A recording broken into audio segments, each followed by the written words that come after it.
السلام علیکم ورحمۃ اللہ وبرکاتہ۔ آج آپ لوگوں کے سامنے حاضر ہونے کا بہت ہی خاص مقصد ہے۔ ابھی جو 4 روزوں میں 5 دن کے بعد جو عید آنے والی ہے، اس سے پہلے جمعہ، الوداع جمعہ آنے والا ہے۔ ان دونوں کو ہم کیسے ادا کریں، اس کے تعلق سے آج میں گفتگو کرنے والا ہوں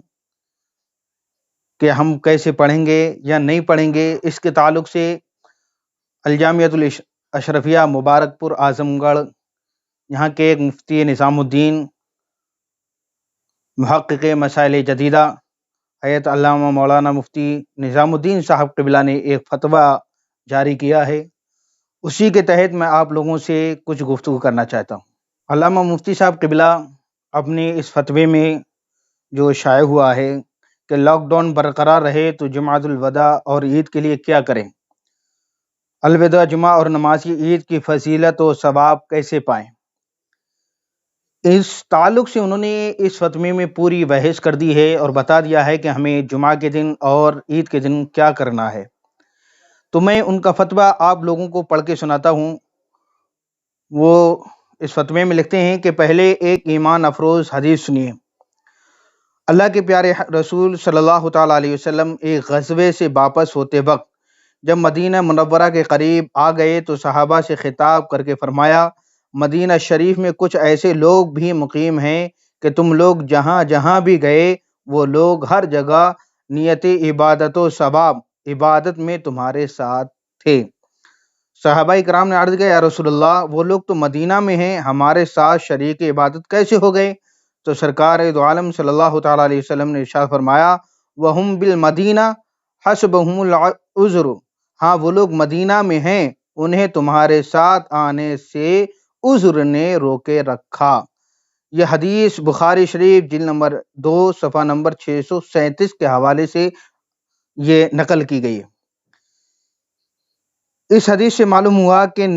دل میں نیت عبادت ہو مگر عذر کی وجہ سے نہ کر سکیں تو عبادت کا ثواب پائے گا۔ یہ عمدۃ القاری کے حوالے سے۔ اس حدیث سے یہ معلوم ہوا کہ جو شخص عذر کی وجہ سے نیکیوں کے کام نہ کر سکے، حالانکہ اس کی نیت کرنے کی ہے، تو اس کے لیے ان نیکیوں کا ثواب لکھا جائے گا۔ جیسا کہ ایک شخص کی آنکھ لگ گئی، اس وجہ سے وہ صلاۃ اللیل نہ پڑھ سکے، تو سرکار دو عالم صلی اللہ تعالیٰ علیہ وسلم نے فرمایا، یکتب لہ اجرہ صلاتہ، اس کے لیے نماز کا ثواب لکھا جائے گا اور اس کی نیند اس پر اللہ کا صدقہ ہے۔ عزیزان ملت اسلامیہ، یہ فتوے کی 2 حدیثیں میں نے آپ لوگوں کو پڑھ کر کے سنائیں۔ ان دونوں حدیثوں سے پتہ چلتا ہے کہ بنیت ثواب کسی معذور کسی عذر کی وجہ سے مسجد میں نہیں جا سکتا ہے، عبادت میں شریک نہیں ہو سکتا، تو اس کو عبادت کا ثواب ملتا ہے۔ جیسا کہ حدیث پاک سے معلوم ہوا کہ سرکار نے فرمایا، جہاں جہاں تم گئے وہاں وہاں یہ لوگ تمہارے ساتھ عبادت میں شریک تھے، جتنا ثواب تمہیں ملا ہے اتنا ہی ثواب ان کو بھی ملا ہے۔ تو صحابہ نے عرض کیا، یا رسول اللہ، وہ تو ہمارے ساتھ نہیں تھے۔ تو آپ نے فرمایا کہ وہ کسی عذر کی وجہ سے، عذر شرعی کی بنا پر ان کی جانے کی نیت تھی مگر وہ عذر کی وجہ سے نہ جا سکے، تو یہ عذر ہی کی وجہ سے ان کو وہ ثواب عطا کیا جا رہا ہے۔ جیسا کہ آج کے دور میں سمجھنے کے لیے میں یہ مثال سمجھانا چاہتا ہوں، بلکہ حقیقت ہے کہ آج ہمارے لیے مسجدیں بند ہیں، لاک ڈاؤن کی وجہ سے اور دھارا 144 کی وجہ سے مسجدوں میں آدمی اکٹھا نہیں ہو سکتا، مسجدیں بند ہیں۔ ہر آدمی کی نیت یہ ہے کہ مسجد میں جائے، نیت پڑھے، اس کی نیت یہ ہے کہ وہ مسجد میں عبادت کرے، اس کی نیت یہ ہے کہ مسجد میں جا کر کے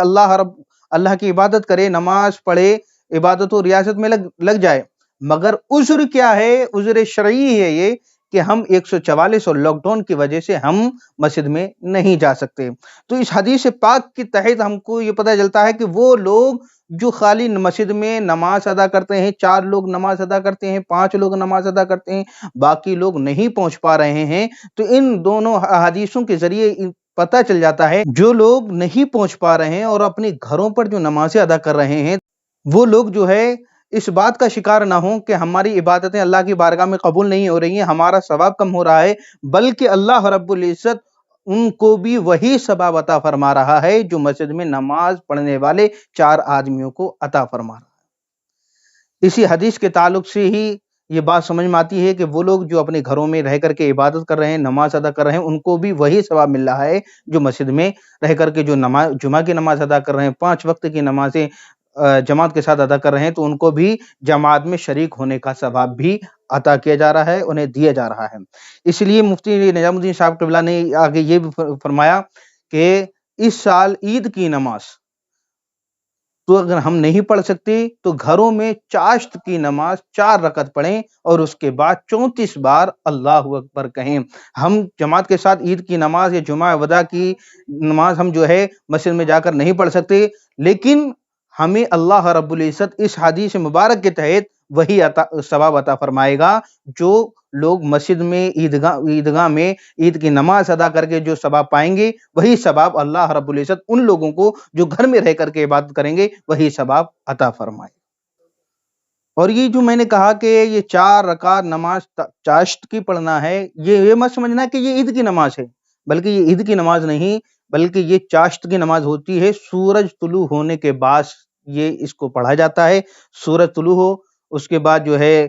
20 منٹ کے بعد کبھی بھی اس کو پڑھ سکتے ہیں، مگر عید کے دن عید کی نماز کے بعد اس کو پڑھنا چاہیے۔ سرکار دو عالم صلی اللہ تعالیٰ علیہ وسلم عید کی نماز سے پہلے کوئی بھی نماز نہیں پڑھتے تھے، بلکہ عید کی نماز کے بعد یہ 4 رکعت نماز چاشت گھر میں جا کر کے ادا کرتے تھے۔ عزیزان ملت اسلامیہ، یہ جو سرکار دو عالم صلی اللہ تعالیٰ علیہ وسلم 4 رکعت نماز چاشت گھر پر آ کر کے پڑھتے تھے، آج وہ موقع ملا ہے، یہ وہ سال ہے، اس سال ہم کو وہ موقع ملا ہے کہ سرکار کی اس سنت مبارکہ پر ہم عمل کر سکتے ہیں اور ہمیں عمل کرنا چاہیے، اس لیے کہ یہ سرکار کی سنت ہے اور شریعت بھی اس بات کی اجازت دیتی ہے۔ شریعت جس بات پر راضی ہے تو ہمیں بھی اس بات پر راضی ہونا چاہیے۔ اللہ رب العزت ہم سب لوگوں کو شریعت مصطفیٰ پر عمل کرنے کی توفیق عطا فرمائے۔ السلام علیکم ورحمۃ اللہ وبرکاتہ۔